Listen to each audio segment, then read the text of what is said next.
제일 많이 궁금해 하시는 내용이긴 한데, 저는 뭐라고 말씀을 드리냐면, 교정 후에 뭐 특별하게 양치를 뭐 열심히 한다거나 이럴 필요는 없다라고 말씀을 드리고요. 그냥 교정 안 하는 상태에서 관리하셨던 것처럼 관리를 하시는 게 좋다라고 말씀을 드리는데, 아무래도 교정 장치가 붙어 있게 되면 그 부분에 있어서의 음식물이 끼임이라던가 아니면은 양치질 할 때 운동이 조금 원활하지가 않기 때문에 어려움을 겪는 분들도 있긴 하거든요. 그래서 그런 분들한테 저희가 추천드리는 거는 어떻게 하냐면, 일반적인 칫솔을 사용하시되 미세모로 된 칫솔을 사용하셔서 꼼꼼히 닦으시고, 그 다음에 구강 세정기를 이용해서 치아 사이사이에 껴있는 그런 음식물 찌꺼기라든지 플라그를 제거하는 것을 추천드리고, 이 정도만 사용하셔도 충분합니다. 대신 치간 칫솔을 쓴다거나 치실을 쓴다거나 하는 너무 과한 정도의 그런 관리는 절대로 저는 금하는 게 낫다라고 생각을 하고요. 권하지 않습니다. 그렇기 때문에 정리해서 말씀을 드리면, 미세모 칫솔을 이용해서 꼼꼼히 닦으시고 마지막에 구강 세정기를 통해서 입안을 린스를 해주시는 것을 추천드립니다. 모든 치료 자체가 치과 의사 혼자만의 치료로 이루어지는 게 아니라 환자랑 같이 이루어져야 되는 거기 때문에 환자가 하고자 하는 의지가 굉장히 중요하거든요. 특히나 뭐 내원을 해야 되는 주기나 예약을 준수를 한다거나 음식물을 섭취를 할 때 조심하셔야 되는 거, 제일 중요한 구강 관리를 하시는 상태, 그 다음에 뭐 저희가 가끔 가다가 드리는 보조장치의 정확한 사용 등이 환자의 협조도에 따라서 크게 달라지기 때문에 환자의 협조도는 굉장히 교정 치료에 있어서 굉장히 중요한 부분을 차지를 하고 있습니다. 저희가 교정 시에 드리는 고무줄이라든지 아니면 여러 가지 보조 장치들 같은 경우에는 교정 치료에 있어서의 보조 장치가 아니라 교정을 원활하게 할 수 있는 거의 중요한 장치라고 생각하시면 되기 때문에, 이러한 장치를 소홀히 하신다거나 아니면 빼먹는다거나 하게 될 경우에는 교정 기간이 굉장히 길어질 수도 있고요. 심지어는 교정의 결과가 다른 방향으로 갈 수도 있습니다. 그렇기 때문에 저희 치과 의사들이 지시한 방법대로 성실하게 착용하는 것이 치료의 성공을 가장 보장할 수 있는 중요한 조건이고요. 그 다음에 특히나 고무줄 같은 경우에는 게을리하게 되면 치료 기간이 굉장히 길어지고요. 결과가 또 부정적일 수가 있기 때문에 반드시 지침을 따라주는 것이 필요합니다. 교정 장치를 보통 브라켓이라고 하거든요. 브라켓이 부착된 치아 주변은요, 음식물이라든지 플러그가 쉽게 쌓여서 제거하기가 어려운 구조잖아요. 그렇기 때문에 그러한 부분들이 오래되다 보면 충치가 발생이 된다거나 잇몸 염증이 발생될 수가 있는데, 잇몸이 붓는 이유는 딱 두 가지로 보시면 됩니다.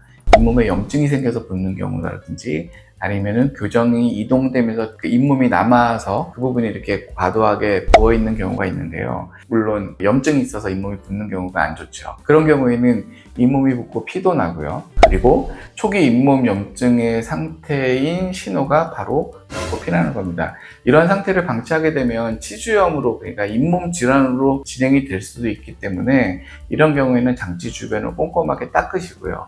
치과에 내원을 하실 때마다 뭐 스케일링을 받는다거나 아니면은 이렇게 교육을 받아서 관리를 하시는 것을 추천드리고요. 그래서 하지만 뭐 치실이라든지 치간 칫솔을 쓰시는 거는 오히려 안 좋습니다. 그래서 그거는 쓰지 마시고 미세모 칫솔을 이용해서 꼼꼼히 닦으신 후에 구강 세정기로 관리를 하시게 되면 그러한 부분들은 걱정 전혀 안 하셔도 됩니다.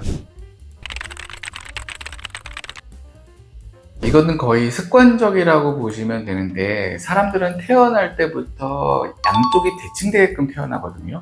근데 이러한 부분들이 시간이 흐르면서 안 좋은 습관이라거나 안 좋은 행동들로 인해서 허리도 척추도 휘게 되고, 그와 동시에 여러 가지 골격의 변화가 생기는데, 그러한 골격의 변화가 성장하는 과정 중에서 그러한 안 좋은 영향으로 인해서 비대칭되게끔 발생이 되거든요. 그래서 뭐 특히나 턱을 괴거나 한쪽으로만 씹는 습관이 있다거나, 혹은 뭐 입을 만지는 습관, 그 다음에 뭐 손가락을 빠는 습관, 이러한 습관들이 교정 치료에서는 굉장히 어려운 경우에 해당이 되는데, 역시나 마찬가지로 치료에 있어서도 부정적인 영향을 미치게 됩니다. 그러니까 이런 습관들은 특히나 턱관절에 무리를 주어서 통증이나 턱관절 장애를 유발할 수가 있고요.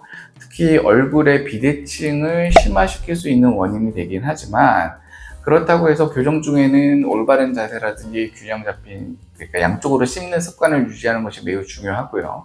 특히나 턱관절 통증이 만약에 심하거나 비대칭이 심해진다라고 하면 치과를 방문을 하시는 것을 권장을 드리지만, 교정 중에 턱관절이 그렇게 심해지거나 아니면은 없던 비대칭이 심해지는 경우는 거의 없기 때문에, 그 전에 있던 비대칭이라든지 턱관절 장애가 나타나는 경우로 보거나 아니면은 그러한 증상들이 조금 심해지는 경우로 보시면 되거든요.